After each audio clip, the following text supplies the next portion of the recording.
a podcast filled with conversation and curiosity sparked by Utica Community Schools. This is UCS Podcademy.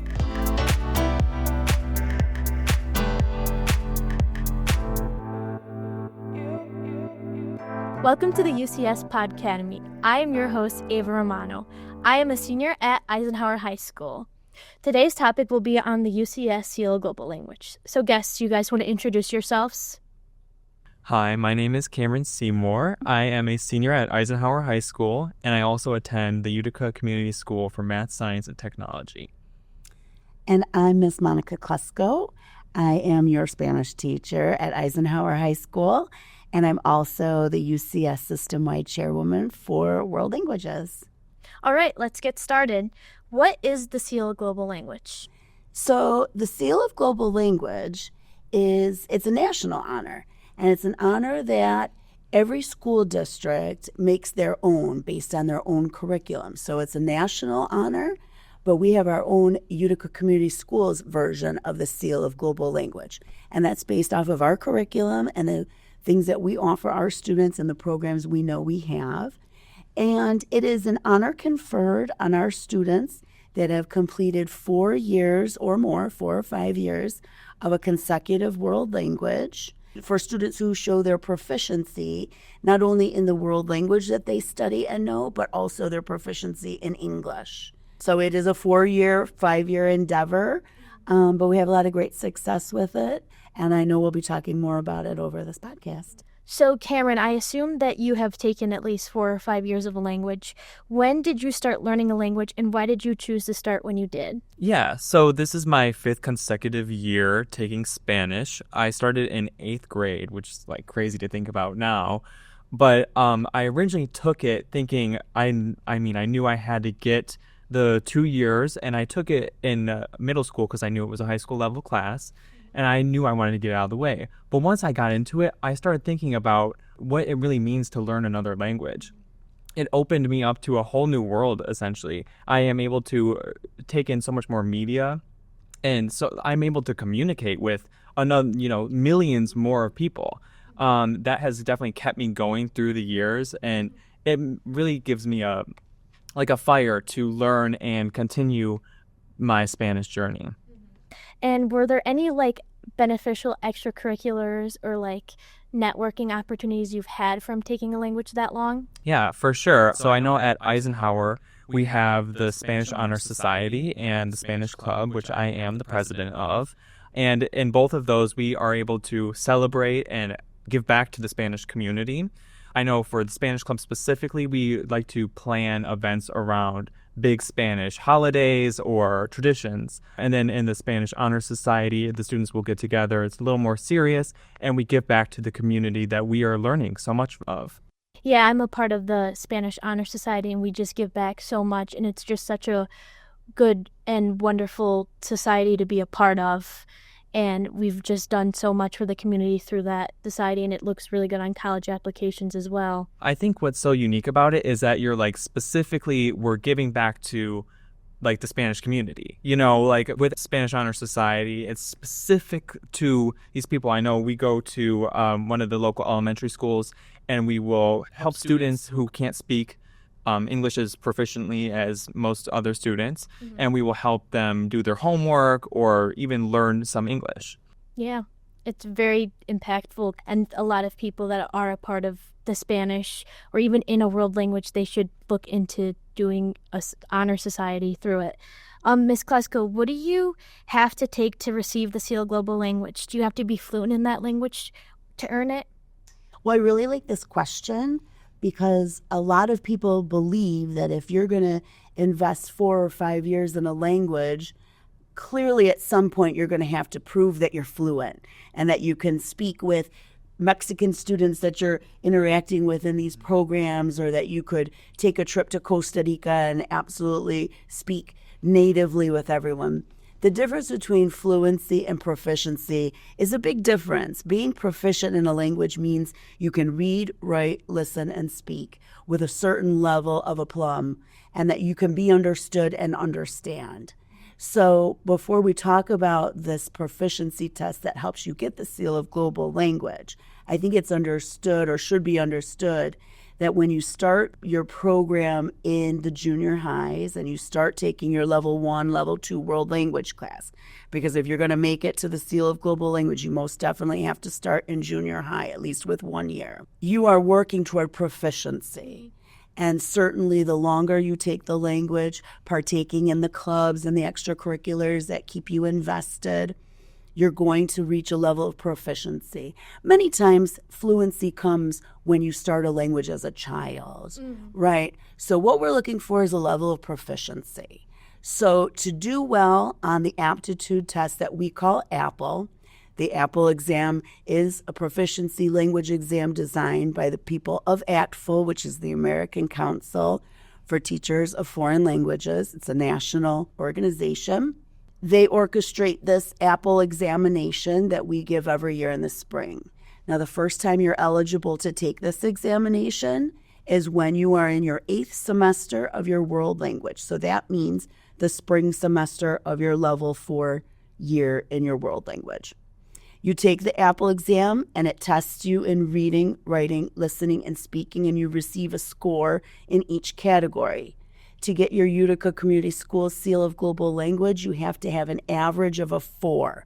A perfect score in each section is a 7. So you have to have an average of a 4. And I know we're going to come back to the Michigan seal later on in this podcast, so I will reference that again. But what they're looking for is a level of proficiency, not necessarily fluency. So we've covered 2 of the ways that you get your UCS seal of global language: your participation in 4 or 5 years of a world language consecutively, and proficient score on your APPLE examination. The third component, you must have a 2.5 or higher in your world language class, and you must also perform at a proficient level on your English state examination your junior year. This is because the seal of global language is saying that you are proficient in 2 languages, English and another.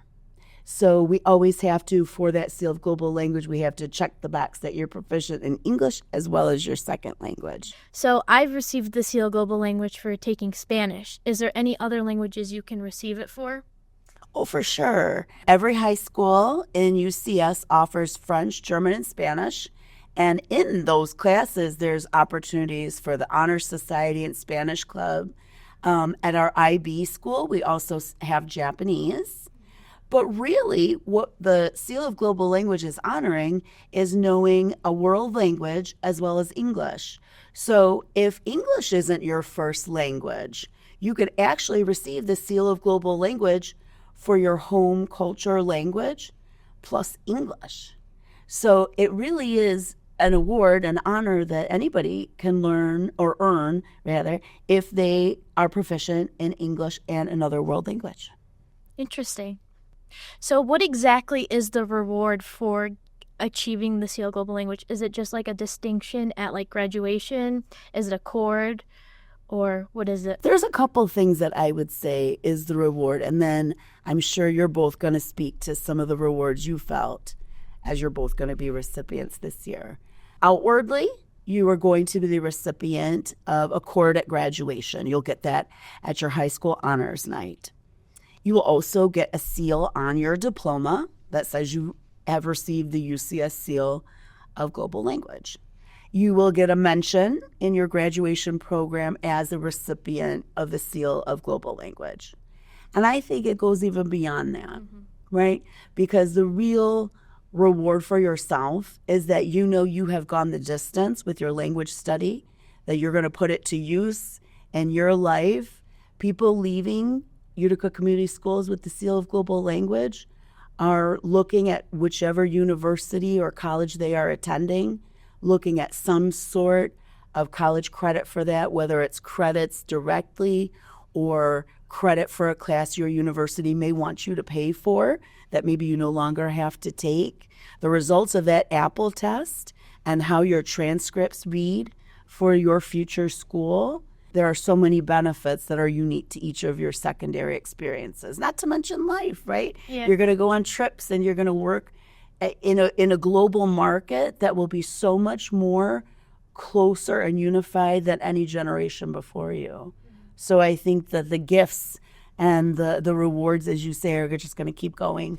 Yeah, because I know for sure, like, after we got our Apple results back, it felt really fulfilling that, like, our hard work with the language really paid off, not just with the external, like, accolades. It was just knowing that we were able to learn a language through our school. It was like validation for the 4 years that you've put into it. It's like you get this stamp saying you've done it, you're proficient, and you can go forward and share this with people. And even you have proof to, even for jobs or anything like that, saying you are proficient in 2 languages. So if you're really proficient, you can be able to get the Michigan Seal of Global Language, right?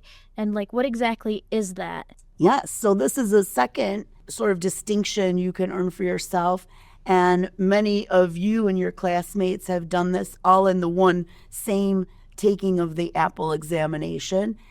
Back to the scoring of that, right? Reading, writing, listening, speaking. The highest score, as I mentioned, was a 7. For the UCS Seal of Global Language, you need an average of those 4 tests of a 4 or higher.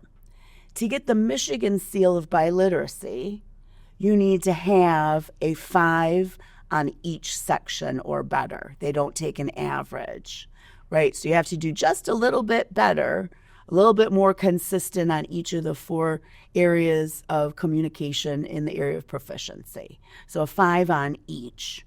What you get with that is another seal on your diploma, but something that I really feel goes with you into the workplace, right?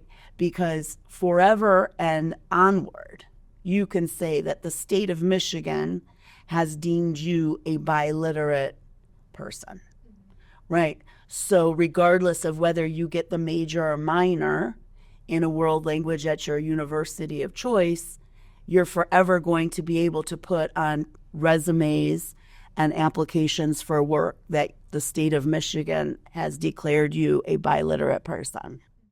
So, Cameron, how do you think getting the Seal of Global Language and the Seal of Michigan Seal of Biliteracy, how has that helped you prepare you for college and beyond? I think specifically in my case, learning Spanish and even with the Seal of Biliteracy, it has been super helpful for college applications and anything around that. I have been sitting, like, filling out everything, trying to figure out where I'm going to go. And one of the strongest parts of my application is that I have been taking a language for 4 or 5 years, and I've been in a similar class and cultivating something. And the Seal of Biliteracy is proof of proficiency in that. It really provides a direct proof of something that I've done. To have something that is 5 years long and you are learning each year, it's like to speak with other people and expand your scope of knowledge in culture and in language. It really provides more than just a class, Mm-hmm. I know from my experience that I was able to learn so much in the 5 years of taking a language. There was so much, like, even just the culture aspect. We learned so much about the different countries around the world and how they are. And it's kind of interesting for, like, traveling someday. If I want to travel somewhere, I know what foods I want to try or, like, what places I want to see. So is there anything else you guys want to share?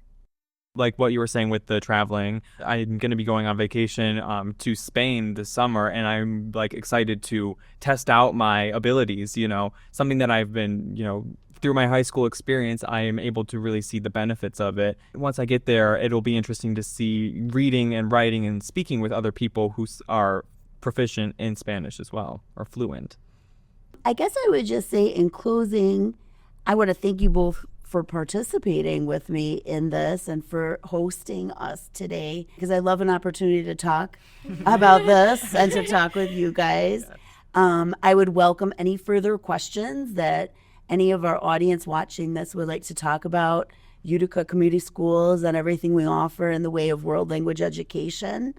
I think most easily people could contact me by my school email address, which is monica.klesko@uticak12.org. So I welcome any further conversation about that, because it's a passion. I love talking about it, especially with you guys. Mm-hmm. Thank you guys so much for being here today.